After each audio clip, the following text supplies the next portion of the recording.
పాతకాలంలో ఆ దేశంలో ఒక చిత్రమైన పద్ధతి ఉండేదట. వయసైపోయి ఏ పనులు చెయ్యలేని పరిస్థితిలో ఉన్న తల్లిదండ్రులను తీసుకుని వెళ్లి ఎత్తైన కొండ ప్రాంతాలలో వదిలేసి వచ్చేవారట.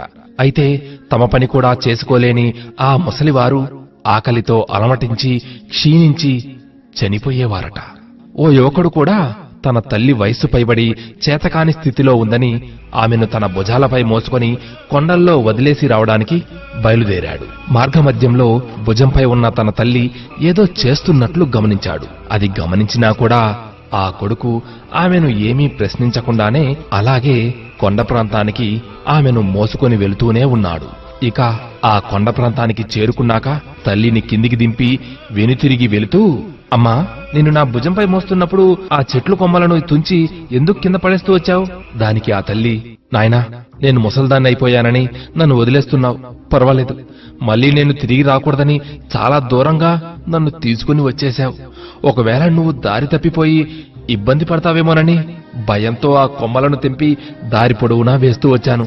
ఆ గుర్తులతో నువ్వు జాగ్రత్తగా ఇంటికిలు నాయనా అంది. ఎలా ఉన్నా ఎక్కడ ఉన్నా అమ్మ అమ్మే కదా. అమ్మతనానికి రూపాలుండవు, అమ్మ నోటికి శాపాలు ఉండవు. మనసున్నదే అమ్మ, మంచి కోరేదే అమ్మ. ఈ కథ కల్పితమే కావచ్చు, కానీ ఓ చక్కని సందేశాన్నిస్తుంది కదూ. అమ్మను ప్రేమించే మీరు ఈ చిట్టి కథను 10గురితో పంచుకోండి. అలాగే ఈ సందర్భంలో ఒక మాట చెప్పాలి అనిపిస్తోంది. తల్లిదండ్రులకు దూరంగా ఉంటూ ఎక్కడో ఉద్యోగరీత్యానో చదువు రీత్యానో దూరంగా ఉన్నారు కదా, వారు గనుక ఈ చిట్టి కథను వింటున్న సందర్భంలో తమ ఆలోచనల్ని ప్రాణాల్ని మీపై పెట్టుకుని ఉన్న మీ తల్లిదండ్రులకు ఒక్క ఫోన్ కాల్ చేసి ప్రేమగా మాట్లాడే ప్రయత్నం చేయండి. మీరు అలా చేస్తే తప్పకుండా వారి మనసు ఎంతో ఆనందానికి గురవుతుంది. నిజం మిత్రమా, నా మాటను నమ్ము. తప్పకుండా ఇప్పుడే, ఈ క్షణమే, ఒక్క నిమిషం ఓపిక పట్టి వారికి కాల్ చేసి మాట్లాడతావుగా?